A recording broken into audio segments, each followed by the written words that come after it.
kui ta üldse raske ei ole, siis mul tekib küsimus, kas üldse õpitakse. Nii et õppimine peabki olema raske.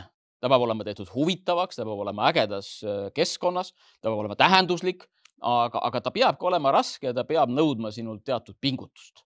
Aga jällegi, et õpe on ka selline, mis on väga vaheldusrikas, et võib olla väga rasked teoreetilised osad, millele järgneb jällegi võib-olla selline käeline tegevus, kus sa saad kohe ennast proovile panna, kus on väga palju sellist võib-olla mõttetööd, paindlikkust, meeskonnatööd, sa ei pea ise tulema selle kõige õigemale lahendusele. Politseitöö on alati meeskonnatöö, suhtlemine, et sa saad oma paarilise käest küsida, sa saad arutada, kui selleks on aega, aga loomulikult politseitöö on ka selline, kus sul on vaja nipsust otsustada, kui kiiresti on vaja mingisugune asi ära otsustada.